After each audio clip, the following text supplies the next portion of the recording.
এই যে রাস্তাটা দেখতে পাচ্ছেন এটা হচ্ছে একটা বাংলাদেশের রাস্তা, আর এই পাশে যে রাস্তাটা দেখতে পাচ্ছেন এটা হচ্ছে মধ্যপ্রাচ্যের একটি রাস্তা। সাধারণত বাংলাদেশের রাস্তাগুলোতে বিটুমিন ব্যবহারের কথা, কিন্তু বিটুমিনের পরিবর্তে ব্যবহার করা হচ্ছে টার। আর এই টারের গলনাঙ্ক হচ্ছে 40°C, অর্থাৎ 40°C তাপমাত্রায় এই টার গলে যাবে। অন্যদিকে বিটুমিনের গলনাঙ্ক হচ্ছে প্রায় 100°C তাপমাত্রা।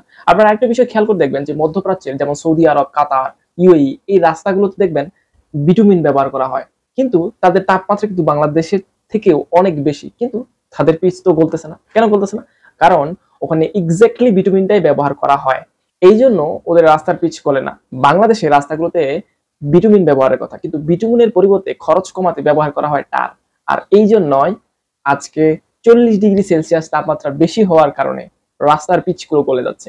এখন আপনি বলুন, এই যে পিচ গলার পেছনে তাপমাত্রা দায়ী নাকি দুর্নীতি? আরেকটা কথা বলে রাখা ভালো যে দেশের উন্নয়নে শুধুমাত্র যে সরকারের হাত আছে এমনটা কিন্তু না। একজন নাগরিক হিসেবে আমাদেরও দায়িত্ব রয়েছে। ভিডিওটি ভালো লেগে থাকলে শেয়ার করে দিবেন, অন্যদের দেখার সুযোগ করে দেবেন। আর হ্যাঁ, পেজটি ফলো করে রাখতে পারেন। Thank you, thanks for watching.